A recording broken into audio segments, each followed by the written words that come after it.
Hello guys, this is Jen. This is part one of our journal making class. And so pretty much we're going to make a, whoops, I keep kicking that. Sorry about that. We are going to make something that looks like this.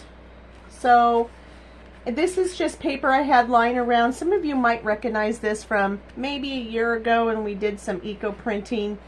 I just found some papers. I did a couple watercolors on construction paper. I got those. I found some old stationery. I put that in there.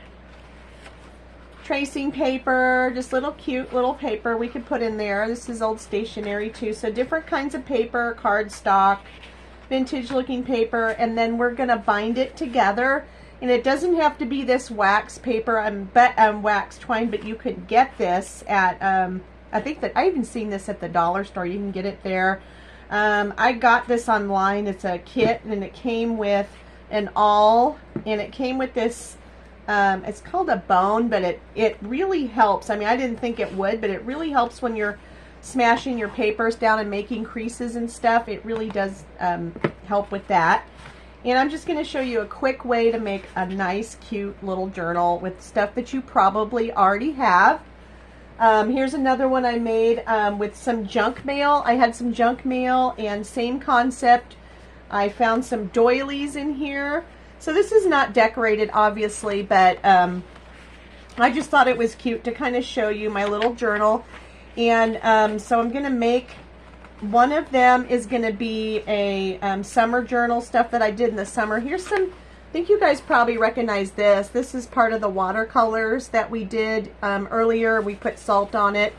So I just cut that and put it in this journal. I have tracing paper. I just have all different stuff. I walked around the house, got my stash out. Here's a card I put in there.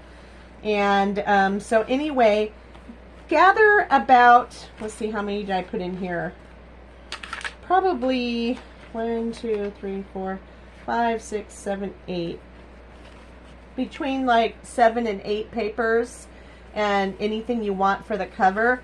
Doesn't have to be this hard. It could be whatever, because we're going to cover it and use different things that we can find. So so anyway, basic supplies is what you need. Is I grabbed some Mod Podge, but you don't have to have that.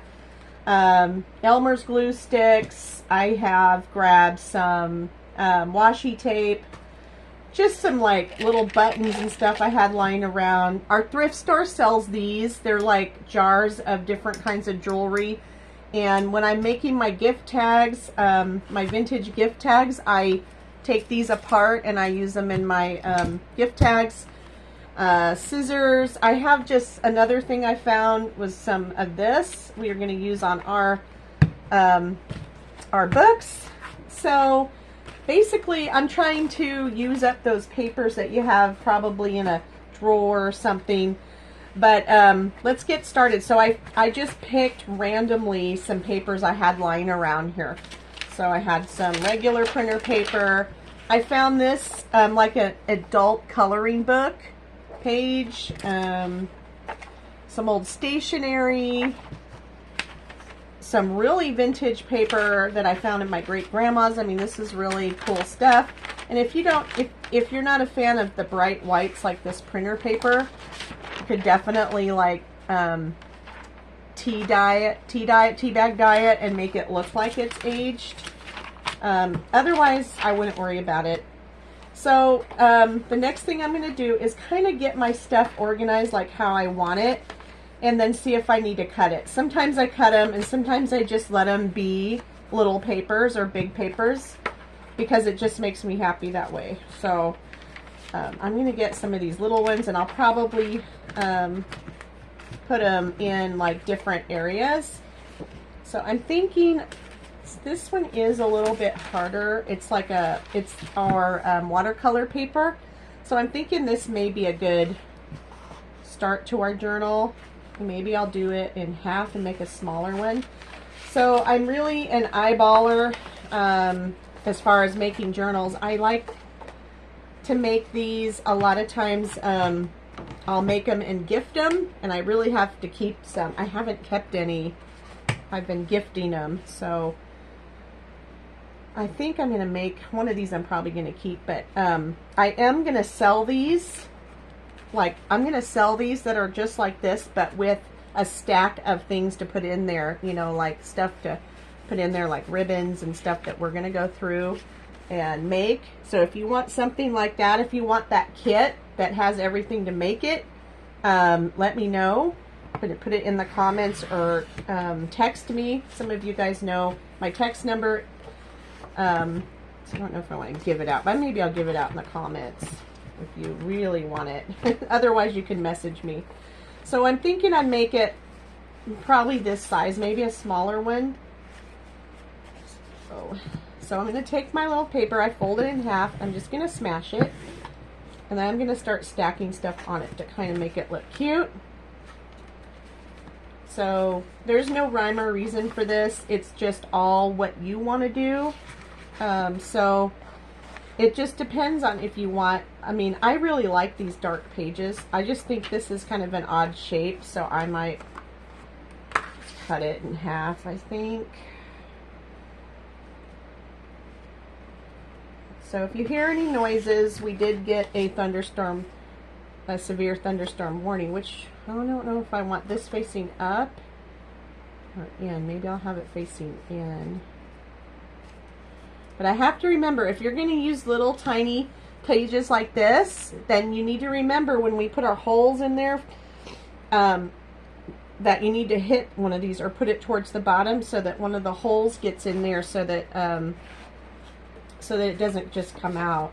I mean, I can always put this aside and we can glue it in later. I might think about that.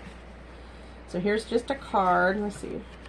Now, if you get to the point like this and you are getting ready to cut the holes in it and you see that there's that there, you can always use your scissors and just trim it. You know, it's not a big deal. So I kind of wanted to incorporate, let me see, kind of changing my mind a lot. So sorry. Some of these old school, like this is really old school paper from school, like when I went to school, elementary school. So that's pretty old. Not saying anybody's old, it's just I know how old this is. It's got to be late 70s, 80s paper, and I really like the fact that something happened here, so I'm going to leave that. I'm going to fold it in half. So these are really good for you to write down.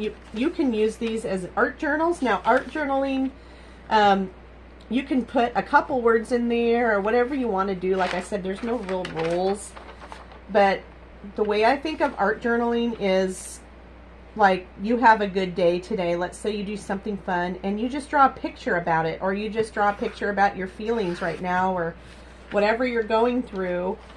And that's kind of what I want to do here. I want to put, you know, really pretty things in here, and then you know, maybe be a gratitude journal, or if you're doing like a Bible journal, that would be something that you could do with this too.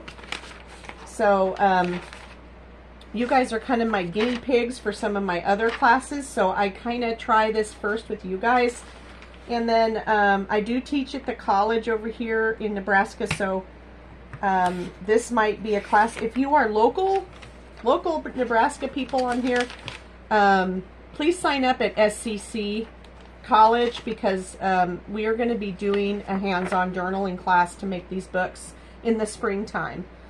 And I'm also going to be doing a Christmas themed project, probably a painting project at the college as well. And I'm thinking maybe a snowman. But this would be a great holiday journal if you wanted to do that, or get ready for next spring to gift it to somebody that you think would really enjoy this. And I thought this was neat because they were saying, you know, a lot of people say that these adult art books are so therapeutic, because you really don't have to think too much about what you're doing. It's just coloring in there. And the thing I like about all these little patterns and stuff is most of these adult books you can get at like the dollar store, but they have both sides are printed on, so it's really kind of cool just to doodle and stuff you can use in here. So let's see what I have so far. See what it looks like so far. Now, if you are familiar with journaling and you want to do this as a signature, so basically a signature is just a pile of papers. I think I might make the card the outside. Yeah, maybe I'll do it the inside. But it's just a pile of papers that you sew together, and then you sew, like you would sew this pile together with like 2 or 3 more of these in a larger journal. And this is called a signature, but we are just making miniature journals. So this is good for people that want to do a gift. I'm thinking I might do collages on the outside, but I might change my mind too. I like to do that. I like to change my mind and kind of go along and let it just happen, and maybe write some words or whatever this is going to be. Fabrics, get fabrics out in burlap. So cool to use those things up. Okay, so I got everything kind of where I want it. Now, if I was smart, I would have had my clips out here. So what you want to do is get little clips so we can hold it together when we make our holes. So hold on, let me see if I have my clips near. If not, that's okay, I'll just hold it. So hold on 1 second.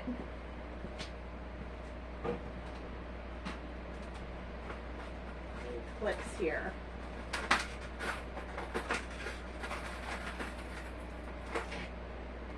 Ooh, and I do have some clips. Okay, so if you are getting my art box right now, you realize that you have a ton of things to play with now. I'm going to put another one of these because these are so cool. The good thing to do too, to look for materials, which I know a lot of you have materials already. You can get your papers from magazines. You can get your papers from junk mail that, you know, sometimes they have really cute colors, and your Amazon packaging, any of the cardboard, anything like that you want to put in here. Colors, pictures, anything you want to cut those out and start saving them to put in here to make your collages and stuff. And I'll show you more about that as we go. But today's just about starting and making your book, okay? If you do not have one of these, you don't need one. You can just get like a heavy knife, you know, the handle of it, and just push down. All right. So let me cut that off. Now you don't have to use a pair of scissors. And if this doesn't bother you, then leave it. Sometimes I like things poking through so you can kind of see what's underneath them. And I like to save some of these scraps too, because we can use these, or I can use these as borders for other things. To use them as a border along here, you know, and stuff like that. And plus I don't like really throwing anything out, if you've noticed. So anyway, if you want it centered a little more, which I might, my clips might not hold. But when you are getting ready to put your holes in these, make your binding not as tight as you think it would need to be. I made my binding a little tight and it started ripping my papers. But you don't want to make it tight for a couple reasons. Because it'll rip your papers, 1. 2 is because when we start putting stuff in here, or whoever owns this starts putting stuff in here, we want to make it so it's loose enough to handle more things on here. Because we may be using oil pastels, charcoals, watercolors, acrylics, napkins, you know, any of that stuff we can put in here to make beautiful collages. I don't think that's going to work. I'm going to have to hold it. Okay, so I'm going to hold it and hope my hold's really good. But if you have a better clips or ideas, use that. I'm going to use my Crop-A-Dile, and I'm hoping this doesn't fall because that's what's holding my stand up here. There we go. All right. So if you don't have a big Crop-A-Dile like this, use something like this. Okay? You can get a hole puncher, or you can get something like a screwdriver, something to poke through your papers. Just so, make sure that you get all those papers in that. Let's see if I can get that in there. And I'm just an eyeballer, so if you measure it, kudos to you, because I'm not going to measure mine. I'm just going to eyeball it. And I kind of like it wonky. and I like it artistic. So I don't care if it's a little crooked. I can always trim it. But we are going to be adding stuff. Just so you know, we are going to be adding stuff in here. So it may stick out. It may, you know, be bulky on the ends. It doesn't really matter. But this crocodile, I mean, I used to just use like a little screwdriver and that little hole punch. And then when I got to making gift tags and stuff, oh, it's just a lifesaver. So if you can get one of those, get one of those. They're kind of pricey. If you can find them on sale, that would be the best thing to do. But if you don't have one, that's okay. I'm just using my awl to kind of center those holes when we put our wax paper through it, because as soon as I take my hand off that, it just starts to move and I can't get it lined up straight. So remember, we're going to go through, it's just a basic tie. So I like to make it so like this. I had kids in the house and they untied this, and then I just went ahead and did a nice square knot, which if you want to add more things, you can just cut it and retie it. But basically just a regular knot, a regular slip knot is fine. And so I'm gonna probably tie this, and then when we're done, I'm gonna put lace on here, and that'll make a better tie, or some kind of ribbon on here to tie it. But just for now, this is our binding. So just get a length ready. And we're almost done making the book. And then we'll go to what to put in there.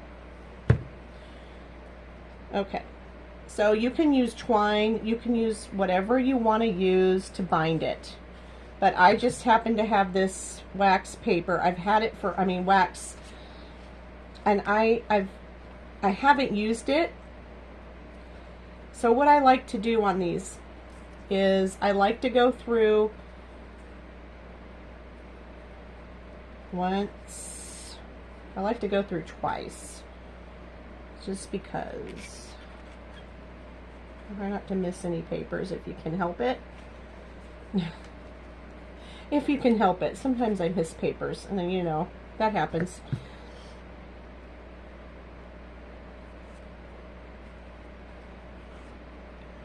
Okay, I'm going to go through. Now that we have both sides here, see, our book is coming together really quickly. So I'm going to take this. Now you can leave the tie here and just make a tie inside the middle, and that way you can untie it and add more paper. Or what you could do is, you know, leave it like this, and then you can make 3 more of these to add to a bigger book, make signatures like this, and that way you can untie these and then retie them, sew them right back into a bigger book. Let me get this back in here. So they get so warped so easy.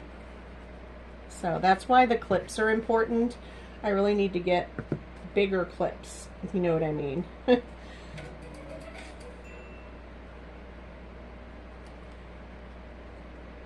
So sorry about that. Someone's trying to contact me. And we'll see what that is.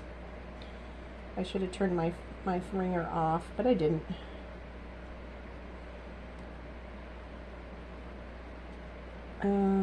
So if you have a problem like that, like a little screwdriver, just push your thread or whatever through.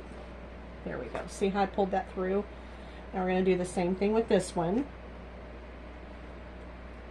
I'm going to push it through there. Now if you need your awl, which I might need my awl to push it through, because oh, maybe not. Let's see.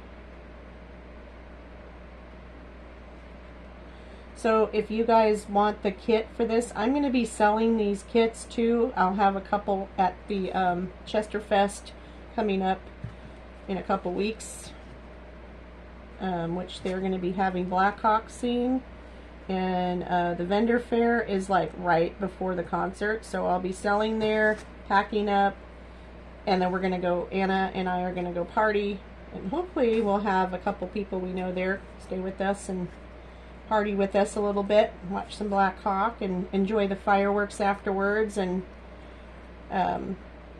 yeah, so it's pretty cool little hometown stuff they do here, and they get pretty good acts in. I mean, for a little tiny town of like under 100, they're getting Black Hawk. It's pretty amazing what they can do here. And these singers like it. It's kind of like a relaxing, rewarding. We're done. We're done with our book. So it's that easy. So here, let's go through it and get rid of my trash. And again, if you don't have some of these things that I'm using, don't worry about it. Use what you have. Boy, they are intent on... Oh, geez. Yeah. Okay, sorry about that. All right.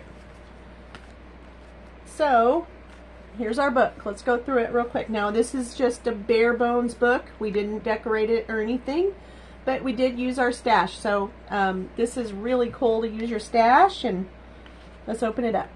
So, you open it up, and we got this pretty little card. Here we go. We got this little school paper. We got vintage paper. Our stationery, our coloring book, cardstock. We can put some stuff on there, some more coloring book, our black stuff, and then we're going to go back here and do this. I can't wait to put stuff in here. So, yeah, gather your stuff, get your first book made, and we'll come back and we'll start decorating the outside of our new journals. So we have some inspirational quotes to put in there, or challenges coming up too. So I'm getting a list together of things to send you guys, so that you have some inspiration to do on these pages, because sometimes blank pages kind of intimidate people, but we're going to take that away. Okay, we're going to make it fun. And don't put any pressure on you. If you just want to gather your papers today and that's all you want to do, then that's fine. So anyway, I hope you enjoyed learning how to do our basic journal, and I hope to see you soon on the next video. Look for that in the feed, in the Craft Corner group, where I'm going to post a video in there of decoration and some inspirational quotes on some of those pictures. Okay, I hope you guys have a good day. Thank you so much for watching and enjoying what we're doing in our craft group. Have a great day. Bye-bye.